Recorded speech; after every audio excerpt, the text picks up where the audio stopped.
If you want to be wealthy and happy, you must first understand that wealth is not something that begins in your bank account.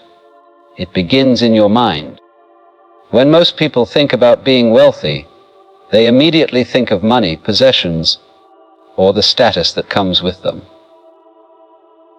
But real wealth, the kind that sustains happiness, is not built on numbers or things. It is born out of the way you see life, the way you think, and the values you carry. Money itself has no meaning unless your mindset gives it one. You could give a fortune to a person who is full of fear, resentment, and scarcity, and in a short while, that fortune will vanish. But even a modest amount in the hands of someone with gratitude, vision, and discipline can grow into abundance. So the question is not, how much money can I make? The question is, how do I see myself in relation to life and the opportunities that surround me? If your mind is fixed on lack, you will always feel poor, even if the whole world applauds you as rich. But if your mind is set on gratitude, on recognizing what is already here, then every step you take feels like a step into abundance. Gratitude opens the eyes.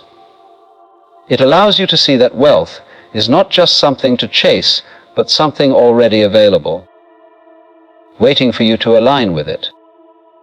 We often forget that happiness is not the result of wealth, it is the foundation of it. A happy person sees possibilities where others only see obstacles. They make choices with clarity instead of fear. They build relationships not out of desperation, but from genuine connection. And those relationships, those clear decisions, create opportunities that money naturally follows. When your heart is already full, money is not a savior, it is simply a tool. A tool to express, to create, to serve. Without happiness, money becomes a burden, but with happiness, money becomes an amplifier of life. Think about the mindset that most of us carry.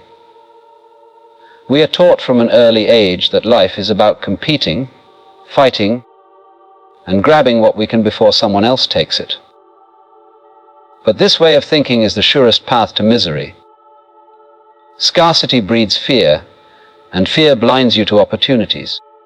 The truth is, the world is overflowing with possibilities, but only a calm and abundant mind can see them.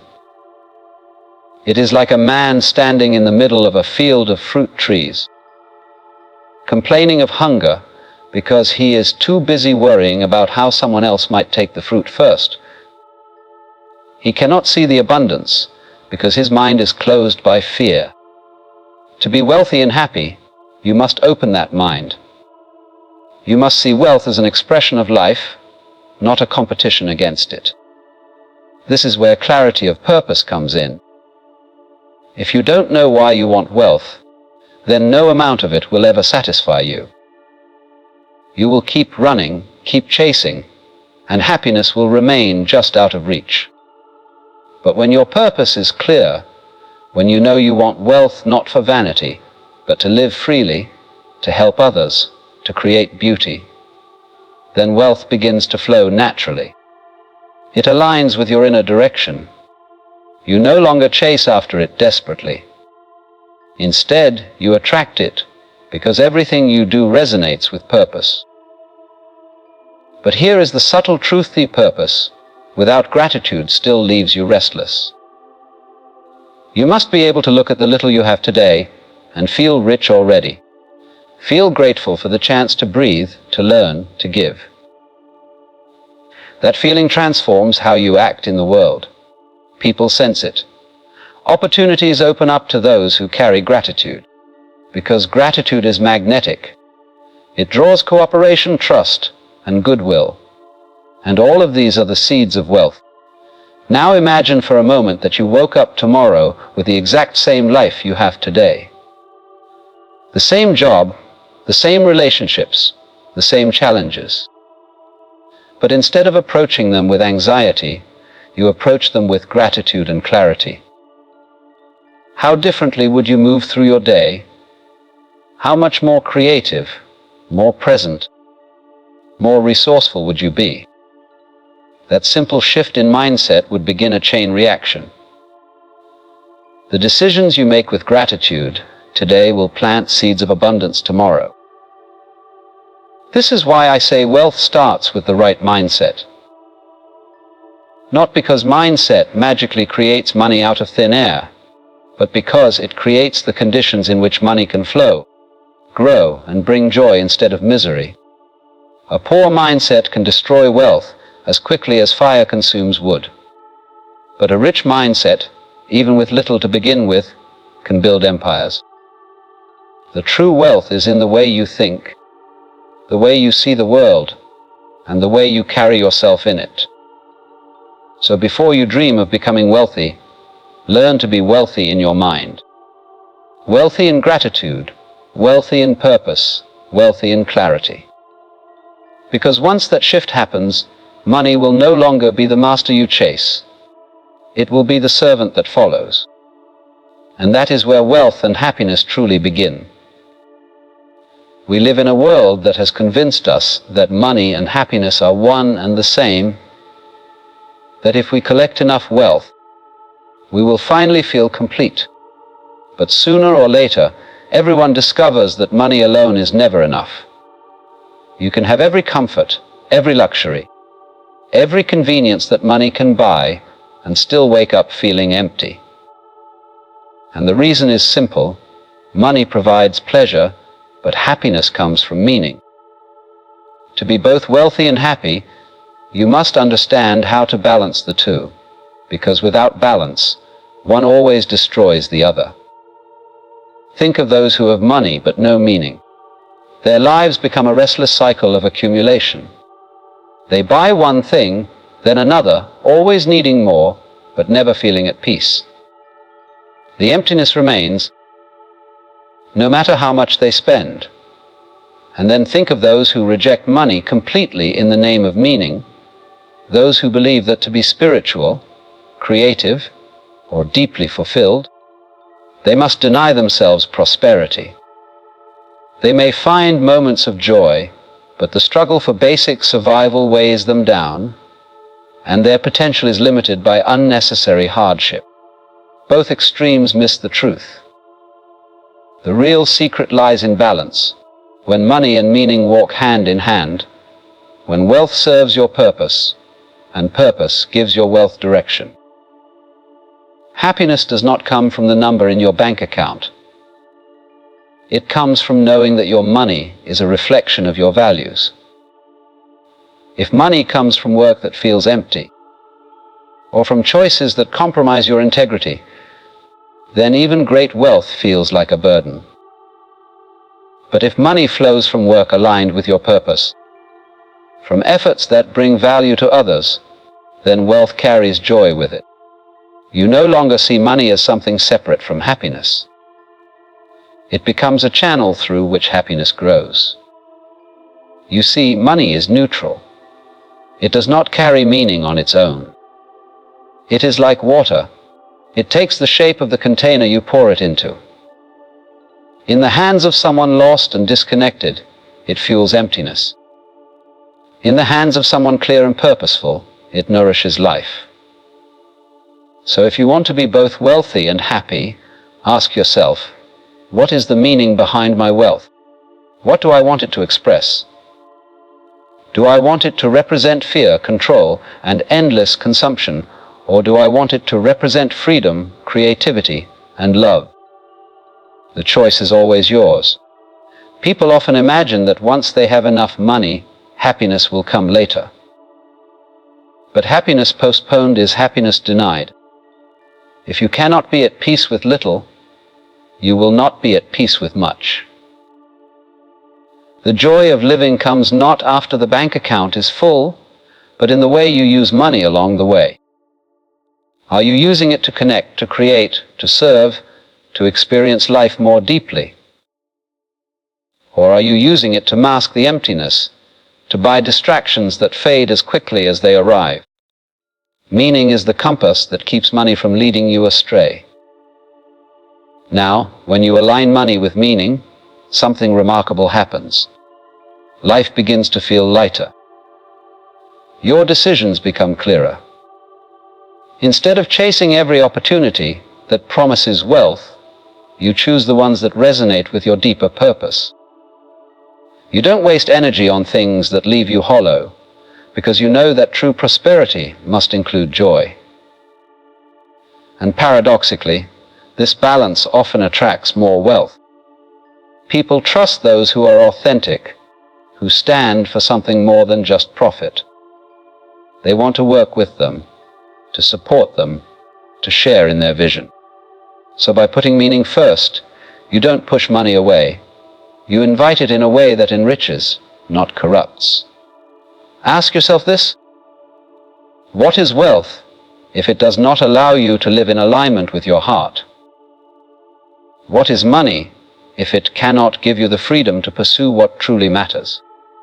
The person who balances wealth and meaning does not use money as a mask, but as a mirror of what they value most. For some, that may be freedom to travel and explore. For others, it may be providing security for loved ones. For others still, it may be creating art, helping communities, or supporting causes greater than themselves. There is no single right answer, only the answer that aligns your wealth with your meaning. And this balance, once discovered, does something extraordinary. It dissolves the conflict between desire and peace. You no longer feel guilty for wanting wealth, because you know it will serve something beautiful. You no longer fear that wealth will corrupt you, because meaning will always keep it in its rightful place. You become free to enjoy both prosperity and peace, success and fulfillment. You become both wealthy and happy, because the two no longer pull you in opposite directions. They have become partners on the same journey. So wealth without meaning is empty, and meaning without wealth is restricted. But when the two come together, when money flows in harmony with purpose, then life becomes rich in every sense of the word. And that is when wealth finally feels like happiness. If you truly wish to be wealthy and happy, you must understand that wealth and happiness are not sudden gifts that fall into your lap. They are cultivated through discipline, through the habits you choose each day, and through the value you bring into the lives of others. Too often, people think that happiness and wealth arrive by chance, as if luck or fortune will simply choose them one day. But luck is unreliable, and waiting for it is like waiting for the wind to blow in your favor while you refuse to set the sails. Discipline, on the other hand, is within your control, and it is discipline that shapes the conditions for both prosperity and joy. Discipline is not a harsh word. It does not mean punishment or deprivation. It means order. It means choosing with intention rather than drifting aimlessly. A disciplined person is not rigid but consistent. They understand that each day is a building block, and the way you place those blocks determines the structure of your life. If you want wealth, you cannot build it on chaos. If you want happiness, you cannot build it on distraction. Both are born from habits, and habits are born from discipline. Think of the simplest things. The habit of saving even a small portion of your income instead of spending it all on fleeting pleasures. The habit of waking up with purpose instead of wasting your morning in laziness. The habit of focusing on your work with presence instead of scattering your attention in every direction.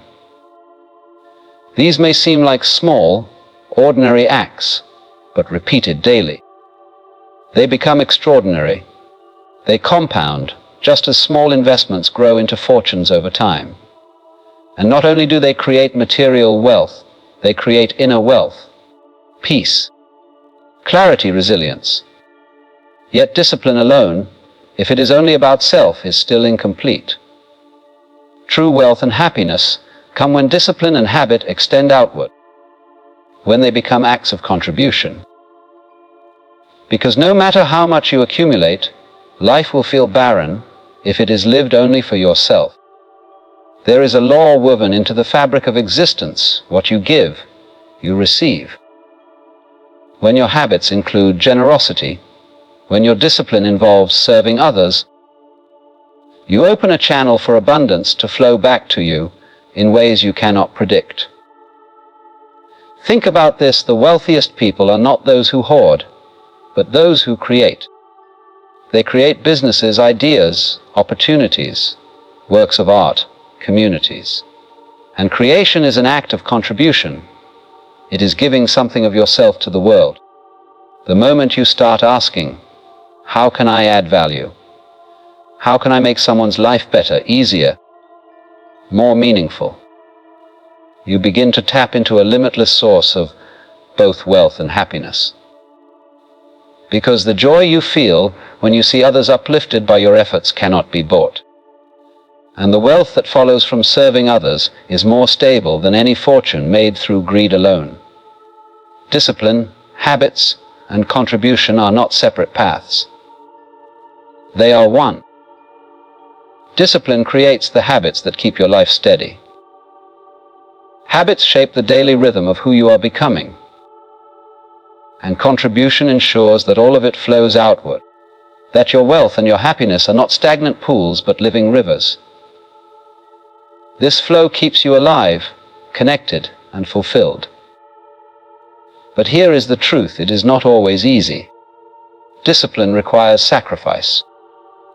Habits require repetition even when motivation fades. Contribution requires humility and the willingness to look beyond your own desires. Yet it is in these challenges that the deepest happiness is found.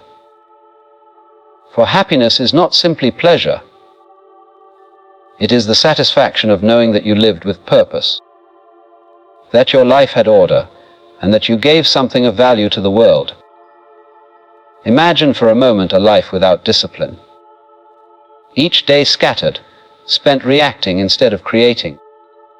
Imagine a life without habits of growth, where every day repeats the same mistakes. Imagine a life without contribution, where everything you gain serves only yourself. Such a life may have moments of indulgence, but it will never have true wealth or true happiness. Now imagine the opposite: a life where each day, even in small ways, you choose discipline over chaos, you nurture habits that strengthen you, and you contribute to the lives of others. That life, no matter where it begins, cannot help but grow into richness and joy. So if you want to be wealthy and happy, do not look first to luck or chance. Look to the discipline of your own actions, the habits that shape your days, and the contribution that flows from your heart. For it is through these that both prosperity and joy take root, grow, and flourish. And in that growth, you discover the real treasure.